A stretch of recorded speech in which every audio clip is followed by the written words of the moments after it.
કાલ સાંજે બનાવેલી રસોઈ વધી છે અને અત્યારે બપોરે બહુ મીઠી લાગશે. શું કેવું? મીઠી લાગે.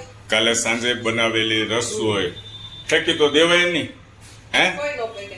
કોઈ નો ફેંકે? આ તો ઘરે બનાવેલું ચોખ્ખું હોય સારું છે.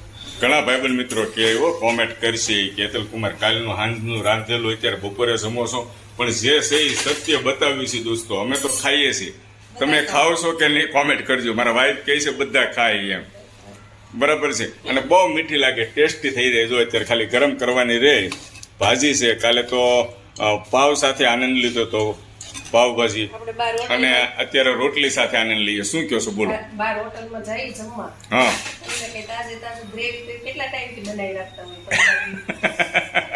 આ એક પોઈન્ટ છે હો તમારો. પંજાબી ગ્રેવી કેટલા ટાઈમથી બને તો કેટલું આપણે ઓર્ડર દઈએ, ચાલો કાજુ મસાલા મોકલાવો તો ફટકે કાજુ મસાલા આવે. તું કઈ એમને તૈયાર હોય છે કાજુ મસાલા 10 મિનિટમાં? આપણે ઘરનું છે. ઘરનું છે. ઓકે ઓકે, સમજવા જેવી વાત કરી. અને રેસ્ટોરન્ટનું ઉદાહરણ તમે આપ્યું, બોલ્યા વગર તો રોજ નહીં.